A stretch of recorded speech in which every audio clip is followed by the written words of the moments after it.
যিনি পরিচালক তিনি কিন্তু প্রথমে মাদ্রাসাটা দিতে তার গচ্ছিত টাকা থেকে ধার খরচ করে হাওলাত বাওলাত নিয়ে বউয়ের স্বর্ণ বিক্রি করে বা মা বাবার গচ্ছিত অর্থ খরচ করে এই বেচারা আলেম একটা মাদ্রাসা দিছে।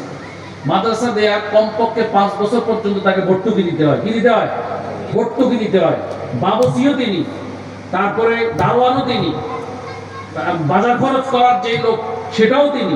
মাদ্রাসা প্রথম দিলে দেখবেন শিক্ষকও তিনি। কত কষ্ট করে তিনি এবং তার স্ত্রী পরিবারের মহিলারা মিলে রান্না বান্না করে বাচ্চাগুলোকে খাওয়ায়।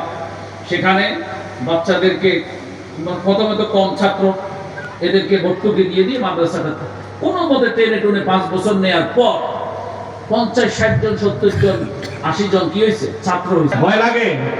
কি নেতা? পার্টি নেতা।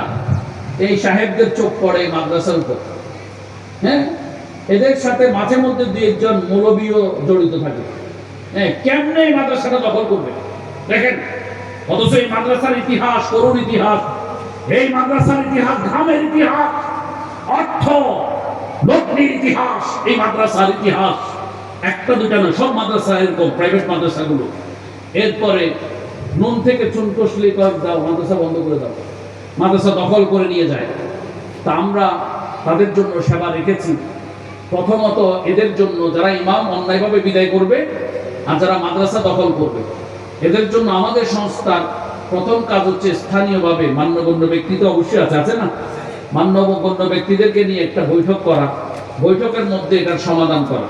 যদি এই বৈঠক কাজে না আসে তখন আমাদের দ্বিতীয় পদক্ষেপ হচ্ছে থানায় অভিযোগ করা। কি করা? অভিযোগ, লিখিত অভিযোগ। অভিযোগের পরে থানার একজন বিট অফিসার, একটা পুলিশ অফিসার, কমিউনিটি পুলিশ অফিসারের মাধ্যমে একটা সালিশ বৈঠকের আয়োজন করা, সেখানে মীমাংসার চেষ্টা করা। সেটাতেও যদি ব্যর্থ হই আমরা, তখন আমাদের 3 নম্বর পদক্ষেপ হলো জিডি। কি জিডি? এটা শুধু আমাদের না, আপনাদেরও নাগরিক অধিকার। আপনারা একটা ঘুষি দিলে পাল্টা ঘুষি দিবেন না, আইনি পদক্ষেপ নেবেন। তখন আপনারা জিডি কিন্তু মামলার অর্ধেক, মানে জিডির মাধ্যমে কিন্তু মামলা দেওয়া শুরু। এবার জিডি যখন প্রসিকিউশন হয়, তদন্ত হয়, এটা আদালতে যায়। আদালত তখন পরবর্তী পুনঃতদন্তের নির্দেশ দেয়। কাকে? ওসিকে। তদন্ত হওয়ার পরে এটা আদালত দেখে, দেখার পর মানে এরপরে ওই যিনি বিবাদী তাদেরকে ডাকে, আসেন আদালতে আসেন। তখন কিন্তু গলার সব পানি কিন্তু শুকিয়ে যায়, চেহারার পানি সব শুকে। এতদিন কিন্তু আমি অমুক, আমি তমুক, আমি বহুত কিছু, আমি অমুক ভাইয়ের লোক, ঠিক আছে, অমুক ভাইয়ের লোক বলতে এখন আর কিছু নেই। এখন প্রযুক্তির যুগ। আমরা করি কি, কেউ রাজনৈতিক শেল্টার নিলে সেন্ট্রাল অফিসে চিঠি পাঠাই, সেন্ট্রাল অফিসে চিঠি দিই, যে দলের হোক, বিএনপি, জামাত, অন্যান্য দল, সেন্ট্রাল অফিসে চিঠি লিখি, ভাই আশুলিয়া অমুক জায়গায় আপঙ্গা বাড়িতে আপনার এলাকার, আপনার দলের লোকেরা একটা মাদ্রাসা বন্ধ করে দিচ্ছে, আপনার দলের লোকেরা একটা মসজিদ ইমামকে বিদায় করে দিচ্ছে, আপনারা দেখুন।